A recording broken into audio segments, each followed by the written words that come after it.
کیسے ممکن ہے پاکستان میں الیکشن ہو اور ریگنگ نہ ہو؟ پھر تحریک چلے ہی چلے، کیونکہ تحریک تو چل رہی ہے پہلے سے، صرف اس کے اوپر تیل اور ڈالنا ہے نا،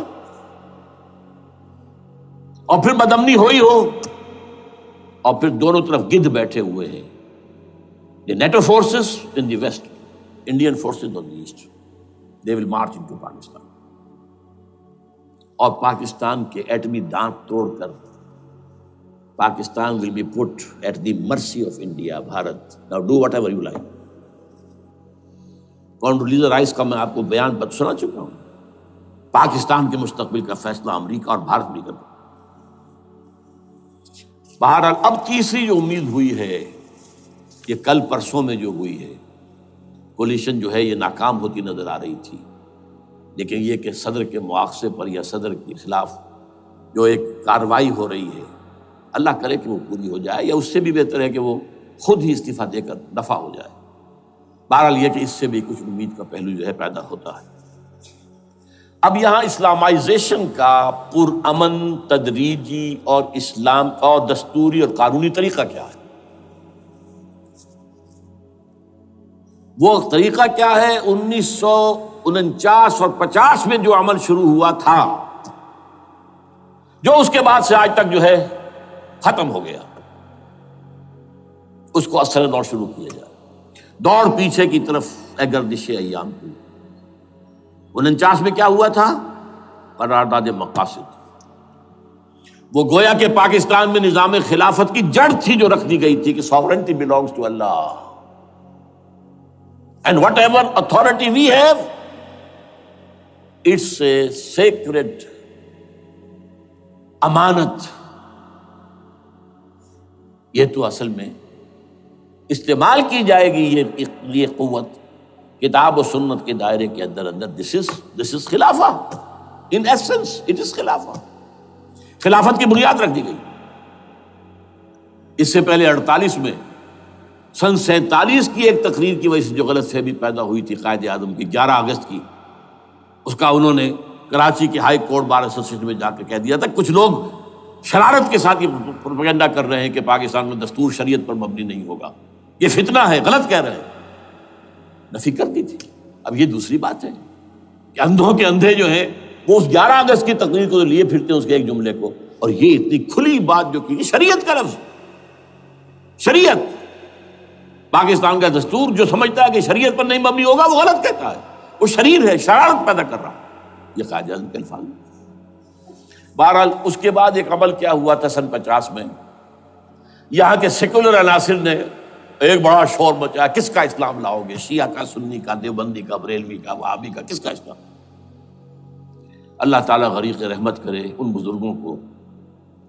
پاکستان کے تمام مذہبی مکاتب فکر کی ٹاپ کی قیادت جمع ہو گئی کراچی میں. شیعہ بھی، اہل حدیث بھی، بریلوی بھی، دیوبندی بھی.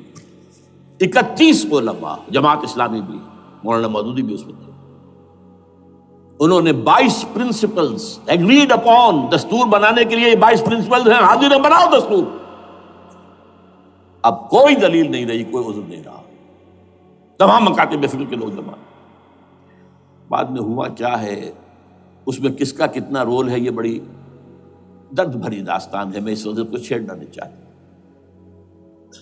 حاصل کیا ہے، وہاں سے ہمارا پروسیس ڈیریل ہوا، کچھ اپنوں کے کیے، کچھ بیرونی دباؤ کے تحت. قرارداد مقاصد کی سزا دی گئی لیاقت علی خان کو، تم نے پاس کرائی ہے. اسے ایسے قتل کیا گیا کہ سراغ تک نہیں ملا کہ کس نے قتل کیا. یہ ایسے تو نہیں ہوتا، اس میں پیچھے بڑے بڑے کریکٹرز، بڑے بڑے کردار. اب اس کے بعد وہ عمل کیسے شروع ہو؟ ضیاء الحق نے جو ایک ادارہ قائم کیا تھا فیڈرل شریعت کورٹ، اصولی اعتبار سے بہترین قدم تھا. وہ کیا تھا؟ یہ شریعت کورٹ ہے، اس میں کوئی شخص لائے پیٹیشن کہ پاکستان کا فلاں قانون جو ہے میں ثابت کرتا ہوں کتاب و سنت کے منافی ہے، یا کورٹ سو موٹے لے لے کسی بھی معاملے کو، ایگزسٹنگ جو قوانین ہیں ان کا جائزہ لے کہ اس میں یہ پورا قانون یا اس کی یہ شق جو ہے یہ خلاف شریعت ہے، اس پر آرگومنٹ ہو. دونوں طرف کے دلائل ہوں، علماء بھی آئیں، وکلاء بھی آئیں، بحث کریں، شریعت کورٹ کا تو میدان ہوتا کھلا۔ بالآخر اگر کورٹ فیصلہ دے دے کہ ہاں یہ ایگزسٹنگ قانون یا جو قانون قابل زیر غور ہے بننے جا رہا ہے یہ خلاف شریعت ہے یا جزوً شریعت کے خلاف ہے، تو وہ اسے کینسل کر دے گا اور کہہ دے گی کورٹ کہ اگر یہ مرکزی معاملہ ہے تو مرکزی حکومت، صوبائی معاملہ تو صوبائی حکومت اتنی مدت میں 3 4 6 مہینے کے اندر اندر اس کی آلٹرنیٹ لیجسلیشن کر لے، جیسے ہی مہلت ختم ہوگی یہ قانون ڈیفنکٹ ہو جائے گا۔ اصولی اعتبار سے اس سے زیادہ صحیح اسکیم کوئی نہیں سوچ سکتا، آج بھی میں قائل ہوں، لیکن یہ بدبختی تھی اس شخص کی، ضیاء الحق کی، اس کو بالکل غیر مؤثر کر دیا۔ 2 ہتھکڑیاں پہنا دی، 2 بیڑیاں پہنا دی۔ کانسٹیٹیوشن آف پاکستان آپ کے دائرۂ کار سے خارج ہے، یہ سیکریٹ کاؤ ہے، ہاتھ نہ لگانا۔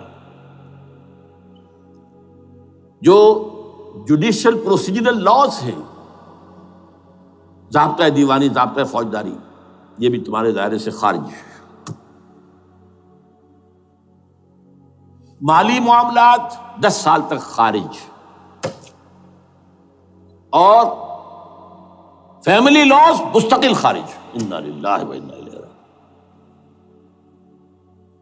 اب کرنے کا کام کیا ہے؟ نمبر 1، فیڈرل شریعت کورٹ کے دائرے پر جو تحدیدات ہیں، لیمیٹیشن ختم کی جائیں یکسر۔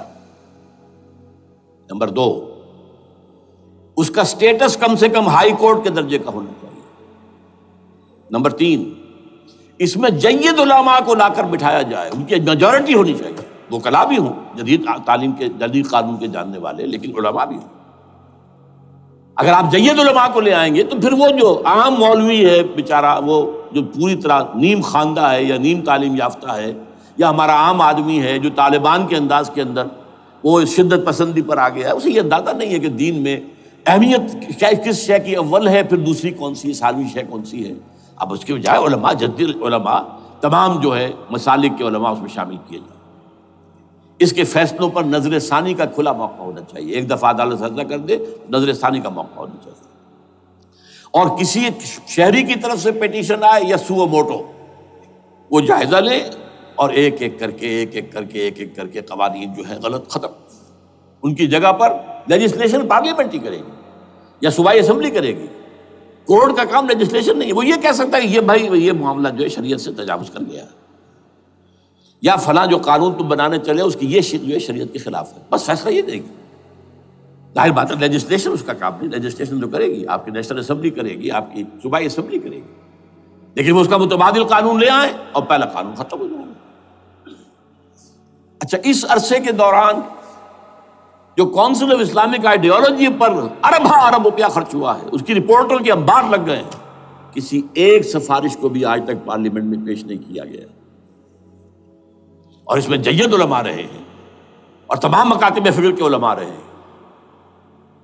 ان کی رپورٹوں کو رفتہ رفتہ پارلیمنٹ کے سامنے لایا جائے اور ان کے ذریعے سے نئی قانون سازی کی جائے۔ اگر آپ یہ قانونی دستوری راستہ کھول دیں گے اور تجدیداً اس طریقے سے Islamization of laws of Pakistan ہو جائے،